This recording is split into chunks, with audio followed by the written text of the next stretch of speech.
નમસ્કાર, જય માતાજી ખેડૂત મિત્રો, હું છું રાજપરા સંજય અને મિત્રો આજે આપણે આવી ગયા છીએ ફરીવાર મિત્રો આપણા દેશી ચોકલેટ ગુલાબીના પ્લોટની અંદર।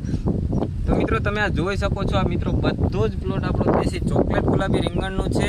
તો મિત્રો આપણે આજે આપણા પ્રગતિશીલ ખેડૂતનો મિત્રો થોડોક પરિચય લઈ મિત્રો વિડીયોની શરૂઆત કરશું અને થોડીક માહિતી લઈશું કે એમને આ દેશી ચોકલેટ ગુલાબી રીંગણનું વાવેતર કરેલું છે તો શું અંતરે વાવેતર કરેલું છે, કઈ પદ્ધતિસર તેમનું વાવેતર કરેલું છે, શું તે માવજત કરે છે અને તે પોતે મિત્રો આ દેશી ચોકલેટ ગુલાબી રીંગણના ટૂંકમાં કહીએ તો નવા જ ખેડૂત છે।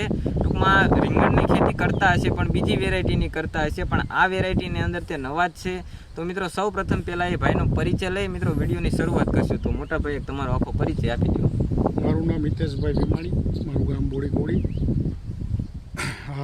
મારે પહેલા જ વર્ષે હું ફૂલની શરૂઆત કરી શેરડીમાંથી હું નવા વર્ષમાં રીંગણીમાં આવ્યો છું અને મેં આ નવો 4 વર્ષથી રીંગણી વાવવાનો પ્રયત્ન કરતો હતો। પછી વળી મેં શરૂઆત કરી છે, મલ્ચિંગ કરી નવી પદ્ધતિથી કરી। તો હિતેશભાઈ વાત કરીએ તો ટૂંકમાં રીંગણીનું આ તમારે પહેલું જ વર્ષ જ છે। તો સ્ટાર્ટિંગમાં તમે શેની ખેતી કરતા હતા? પહેલા મગફળી કપાસ, મગફળી અને કપાસની જ મિત્રો ખેતી કરતા હતા, પછી એમાંથી આપણે ફૂલ શરૂઆત કરી। ફૂલનું વાવેતર મિત્રો પોતે અત્યારે સતત 8 વર્ષથી આપણે ફૂલનું 8 વર્ષથી મિત્રો ફૂલનું વાવેતર કરી રહ્યા છે અને શેરડીનું વાવેતર 3 વર્ષથી શેરડીનું 3 વર્ષથી વાવેતર કરી રહ્યા છે। એ બિયારણ માટે મિત્રો પોતે બિયારણ પણ શેરડીનું બનાવે છે અને આ વર્ષે એમને નવું રીંગણનો મિત્રો ટૂંકમાં વાત કરીએ તો રસ જાગ્યો છે અને પોતે મિત્રો રીંગણની ખેતી કરી છે। તો હિતેશભાઈ તમે આ કેટલા વિસ્તારની અંદર રીંગણીનું વાવેતર કરેલું? 2 એકર ટોટલ 2 એકર એટલે મિત્રો 5 વીઘાની અંદર વાવેતર કરેલું છે। તો હિતેશભાઈ તમે 5 વીઘાની અંદર કેટલા છોડનું વાવેતર કરેલું છે? 10,500 રૂપિયા મિત્રો દેશી ચોકલેટ ગુલાબી રીંગણનું વાવેતર કરેલું છે અને એક ખેલ પહેલા પ્લોટ બતાવી દેતું મિત્રો આખો પ્લોટ નાના ભાગી પ્લોટ છે અને મિત્રો સ્ટાર્ટિંગની વાત કરીએ તો હજુ આમાં ઉત્પાદન ટૂંકમાં થોડું શરૂઆત જ થઈ છે। તો હિતેશભાઈ તમે આ વાવેતર કર્યું અને આજથી કેટલો સમય થયો છે અંદાજે? આજથી 2 મહિના 2 મહિના જેવું છું ને મિત્રો। આ 2 મહિનાનો છોડ એટલે મિત્રો ઘણો સારો કહેવાય। ટૂંકમાં એક આમાં ફ્લાવરિંગ હવે બેસાડવાનું સેટ થતું જાય, હા થતું જાય છે। તો શું અંતરે તમે આમાં વાવેતર કરેલું છે? આમાં 60 ના અને આમ 1.5 ફૂટના ગાળે, એક છોડથી બીજો છોડ મિત્રો 1.5 ફૂટ રાખેલો છે અને એક હાઈરથી બીજી હાઈરનું અંતર મિત્રો 60ની જાળી રાખેલી છે અને સિંગલ છોડ સોંપ્યા છે કે ડબલ છોડ? ના, સિંગલ છોડ જ મિત્રો સોંપ્યા છે। અને બીજી વાત કરીએ તો આમાં પાયાની અંદર શું તમે માવજત કરેલી? પાયામાં તો આપણે માઇક્રોન્યુટ્રન દેશી ખાતર આપણે એમાં 10 ટેલર નાખ્યું છે। હા, 5 વીઘાની અંદર 10 ટેલર, વીઘે 2 ટેલર, વીઘે 2 ટેલર લખે। બાકી ડીએપી માઇક્રોન્યુટ્રન બધા નાખ્યા છે બરોબર। M45 આપણે સાથે નાખી દીધું છે કમ્પ્લીટ। બેડ બનાવી પછી મલ્ચિંગ કર્યું છે। તો બીજી વાત કરી દઉં તો મલ્ચિંગ કરવાથી અને નોર્મલી સોંપી તો કઈ ફેર પડે કે? હવે આપણે તો આમાં પહેલા વર્ષ જ છે, આમાંય રીંગણીમાં પહેલા વર્ષ છે, મલ્ચિંગમાં આપણે પહેલેથી બધું મલ્ચિંગમાં તરબૂચ સ્ટેટીનું મારું કામ છે શિયાળી સિઝનમાં બરોબર। એટલે એમાં મલ્ચિંગમાં મજા આવે તો આમાં આપણે મલ્ચિંગનો અનુભવ કર્યો છે। મલ્ચિંગમાં શું ફાયદો થાય છે આપણે છેડે જોઈએ એમ। તો મિત્રો તમે આ ફ્લાવરિંગ જોઈ શકો છો। હવે આપણે ફ્લાવરિંગની શરૂઆત છે તો ટૂંકમાં ફ્લાવરિંગ હવે ખાલી આપણે આમાં લાવવાનું બાકી છે।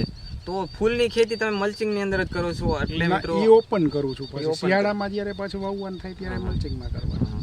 તો મિત્રો તમે જોયું કે રીંગણની ખેતી પોતે મલ્ચિંગની અંદર આ વર્ષે કરેલી છે અને મલ્ચિંગની અંદર વાત કરીએ તો એક તો મિત્રો પહેલો આપણને ખડનો ફાયદો થાય છે 100% અને બીજી વાત કરીએ તો આમાં પાણી ટૂંકમાં મેન્ટેન રહી જાય અત્યારે ચોમાસા દરમિયાન, કારણ કે એમાં પાણી ન વધે, ઓપનમાં વધી જાય। અને બધા ટૂંકમાં દેશી ચોકલેટ ગુલાબી બધા ટોટલ વાવેતર। તો મિત્રો 10,500 રોપાનું મિત્રો દેશી ચોકલેટ ગુલાબીનું વાવેતર કરેલું છે અને આ 2 મહિના થયા। આમાં ટૂંકમાં દવાના સ્પ્રે કયા કરો છો?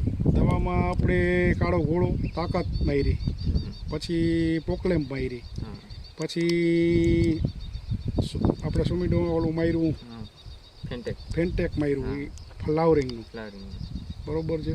એ આ રીતના એકવાર કોરાજન લઈ લીધી। કેટલા દિવસે આમાં દવાનો સ્પ્રે કર્યો? 3 થી 4 દિવસે મિત્રો 4 દિવસે આમાં દવાનો સ્પ્રે થઈ જાય છે અને તમે આખા પ્લોટની અંદર વિઝિટ કરો ને તો તમે કોઈ જાતનો આમાં ટૂંકમાં ફોલ્ટ ન કાઢી શકો કે ના આમાં આ પ્રોબ્લેમ છે। અને ખાતરમાં કન્ટિન્યુ અત્યારે આપણે મલ્ચિંગમાં તો હજી વોટર સોલ્યુટ ચાલુ નથી કર્યા, જે ખાતર આમાં ચાલુ જ નથી કર્યા, જે આપણે ટૂંકમાં પાયાની અંદર પાયાની આઈપા એ જ છે. એ જ છે. હવે બીજું નવા કંઈ આપવાના છે. નવા આપવાના છે. ટૂંકમાં 2 મહિનાની અંદર મિત્રો હજુ એક ખાતરનો આમાં ઉપયોગ નથી કરેલો. દવાની વાત કરીએ તો રેગ્યુલર 3-4 દિવસે આમાં દવાનો સ્પ્રે થઈ જાય છે. સડા માટે કઈ દવા વાપરો? એમાં કાળો ઘોડો ને તાકાત, કાળો ઘોડોની તાકાત જ એ વાપરો આપણે વાપરી છે એમાં. પછી એકવાર આપણે કોરાજન લીધી છે, એકવાર કોકલેમ્પ લીધી છે, અને વારા ખેલે ટેકનિકલ બદલાવતા ટેકનિકલ બદલાવતા જાય. જાવ એક ને એક આ રાઉન્ડ નહીં, માજા આ માર્યું તો પછી બીજી ખેલે પાછું બીજું લેવાનું. તો હિતેશભાઈ તમારે પહેલું જ વર્ષ છે તોય તમે આ બધું આ રીતના કરી રહ્યા છો. તમને કોઈ ગાઈડલાઈન કરે છે કે તમે પોતે તમારા અનુભવથી ના, આપણે આપણી જાતે રીતે ને બાકી ભરતભાઈ બજરંગમાં કાંઈ એવું તકલીફ લાગે નર્સરી રોપ લેવા એને પૂછી લઈ, માર્ગદર્શન લઈ લઈ. તો તમે આપણી નર્સરીથી રોપા લીધા તો તમારા પ્રતિ આમ કેવું લાગ્યું અમારા પ્રતિ? ના, મને જ્યારે કાંઈ તકલીફ હોય હું ફોન કરું તો વ્યવસ્થિત જવાબ મળે છે, વ્યવસ્થિત કાંઈ આ ફોટા મોકલે તો એમ કે આમાં આ વસ્તુ છે. કારણ કે આપણા માટે પહેલું વર્ષ છે એટલે આનું માર્ગદર્શન આપણે જરૂરી છે. એ તો ગમે એને. કદાચ જો અમે ફૂલની ખેતી નથી કરતા, જો અમારે ફૂલની ખેતી કરવી હોય તો અમારે તમારું માર્ગદર્શન લેવું પડે. એ રીતના આપણને રીંગણના પાકનો થોડોક અનુભવ છે.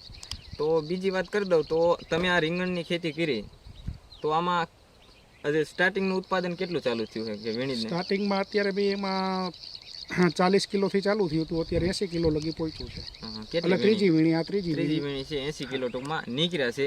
હજી મિત્રો બીજી અને ત્રીજી વીણી વીણવાની બાકી છે. તો મિત્રો આ રીતના સ્ટાર્ટિંગનું ઉત્પાદન આ રીતના છે. છોડનો વિકાસ પણ 2 મહિનાની અંદર ટૂંકમાં રેડી જ કહેવાય છોડનો વિકાસ. અને ફ્લાવરિંગ પણ મિત્રો બેસી ગયું છે. અને અત્યારે મિત્રો વરસાદ પડી રહ્યો છે તોય આમાં ટૂંકમાં ફ્લાવરિંગ કહીએ તો ખરતું નથી. એક પ્રશ્ન એ છે. તો મિત્રો આ રીતના હિતેશભાઈએ રીંગણની ખેતી કરી છે. ને હિતેશભાઈ આજે એક તમારો પરિચય આપી દો, તમારું ગામ ને તાલુકો ને જિલ્લો. મારું જિલ્લો રાજકોટ, તાલુકો મારો વડોદરી, મારું ગામ બોડી ઘોડી. હિતેશભાઈ ભીમાણી. તો હિતેશભાઈ તમે પહેલી વાત કરું તો તમારે ને અમારે 110 થી 20 કિલોમીટરનો ફેર પડી જાય. તો તમારો ને અમારો કોન્ટેક કઈ રીતના થયો? તમારો ને મારો કોન્ટેક, હું ચોટીલા રોપ લેવા માટે આવ્યો હતો. એ નર્સરીમાં મને રોપ જામ્યો નહીં. પછી મેં મારા મિત્ર છે શ્રીરામ નર્સરીવાળા, બરોબર, એને ફોન કર્યો અને એને મને તો સંજયભાઈનો તો નંબર આપ્યો ને હું તમારે નર્સરીએ પહોંચ્યો. તો મિત્રો તે આયા હતા બીજી નર્સરીએ રોપ લેવા અને એમને ત્યાં રોપા ન ગમ્યા એટલે બીજા ભાઈની કોકની સલાહ લીધી, જે નર્સરીવાળા જ ભાઈ છે, એમને અમારો નંબર દીધો અને આપણે ટૂંકમાં ટચમાં આવી ગયા. તો મિત્રો આ રીતના હિતેશભાઈએ 10,500 રોપાનું વાવેતર કરેલું છે.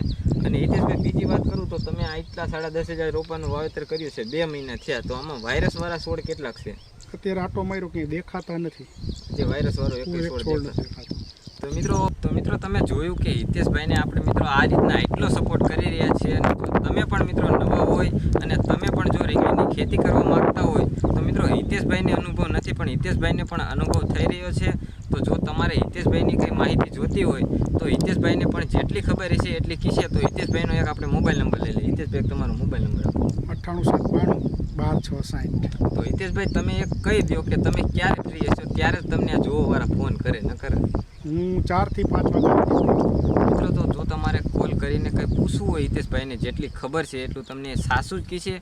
તો મિત્રો 4 વાગ્યાથી 5 વાગ્યા સુધી તમારે હિતેશભાઈને કોલ કરવાનો છે. તો મિત્રો ઘણા ખેડૂતો એવા કરતા હોય છે કે ટાઈમ પણ નથી જોતા અને કોલ મિત્રો કરતા હોય છે.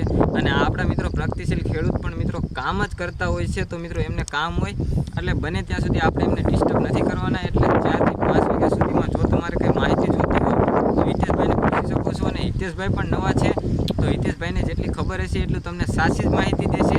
અને બીજી વાત કરી દઉં તો જો તમે સ્ક્રીન ઉપર જે નંબર જોઈ રહ્યા છો, વધારેની માહિતી જોતી હોય અથવા તો રોપા જોતા હોય કે બિયારણ જોતું હોય તો તમે આ જે સ્ક્રીન ઉપર નંબર બતાવેલો છે નંબર ઉપર કોલ કરીને તમે માહિતી લઈ શકો છો. અને હિતેશભાઈ એવું નથી ને કે કેમેરા સામે તમે આવું બોલી રહ્યા છો? ના, એવું જ રિઝલ્ટ છે ને? ના છે, આ તમારી સામે જે આ કેમેરો તો કોઈનું થોડું ઓલું રાખે છે. બાકી અમુક દર્શક મિત્રોને જોવાવાળાને એવું થતું હોય કે આ કેમેરા સામે બધું ખેડૂતો, આમાં તો લાઈ છે, આમાં ક્યાં ઓલી વસ્તુ છે? હજુ એક ખેલા રીંગણીનો મિત્રો તમે આ પ્લોટ જોઈ લો, પૂરો પ્લોટ મિત્રો એવો છે ને આમ વાત જ ના પૂછો. અને વચ્ચે ખેડની વાત કરીએ તો તમે નિંદામણ માટે શું કરો છો? નિંદામણ માટે મેં 1-2 વાર નિંદાવી નાખ્યું અને પાછું સાથી હાંકી નાખ્યું. તો મિત્રો આમાં સાથી પણ હકાવેલું છે અને નિંદામણ પણ મિત્રો 1-2 ખેલ કરેલું છે. અને મલ્ચિંગની અંદર એક ફાયદો થાય છે મિત્રો, બને ત્યાં સુધી ખડ એમાં ઓછું થઈ જાય.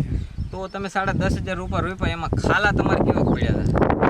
ખાલા ગણીએ ને તો 2% 2% ટૂંકમાં ખાલા નતા ને? આમાં તમને દેખાય છે આમાં કે ખાલું દેખાતું જ નથી પણ મિત્રો આપણે તમને કેવું જરૂરી છે.